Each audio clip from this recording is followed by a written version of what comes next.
একটি বিষয় আপনারা কখনো খেয়াল করছেন কিনা আমি জানি না, তবে আমি এইমাত্র একটা বিষয় খেয়াল করলাম। সেটা হচ্ছে এই যে 10 টাকার একটা নোট, এই নোটের মধ্যে 10 টাকা লেখার পরও সামান্য একটু একটা ফোঁটা দেওয়ার মতো, একটা শূন্য দেওয়ার মতো জায়গা আছে। একইভাবে এই 20 টাকার নোটে 20 টাকা লেখার পরও আরও একটা শূন্য দেওয়ার মতো জায়গা রাখছে। 50 টাকার নোটে প্রায় একটার চেয়ে বেশি, একটা শূন্য হচ্ছে বেশি, আরেকটা শূন্য দেওয়ার মতো জায়গা আছে, বা ধরেন না একটা শূন্য দেওয়ার মতো জায়গা আছে। একইভাবে এই টাকাটার মধ্যেও আরও একটা শূন্য দেওয়ার মতো জায়গা আছে, কিন্তু এই টাকাটার মধ্যে নাই।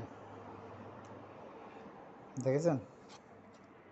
আচ্ছা, এরপরে এই 100 টাকার নোটটাতে আবার জায়গা রাখছে, কিন্তু এই 200 টাকার নোটটার মধ্যে কি আবার জায়গাটা নাই, এটা শূন্য দেওয়ার মতো জায়গা নাই।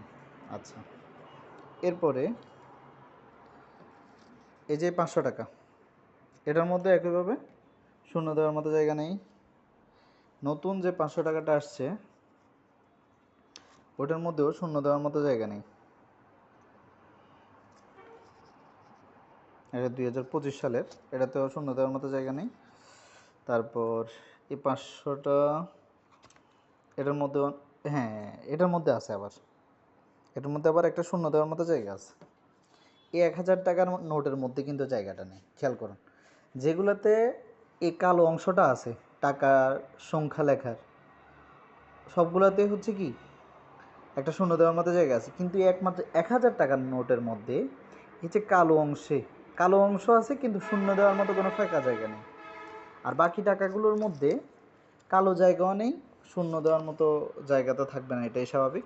শুধুমাত্র এই 1000 টাকাটা ব্যতিক্রম। 1000 টাকার মধ্যে কালো জায়গা আছে, কিন্তু শূন্য দেওয়ার মতো জায়গা নেই।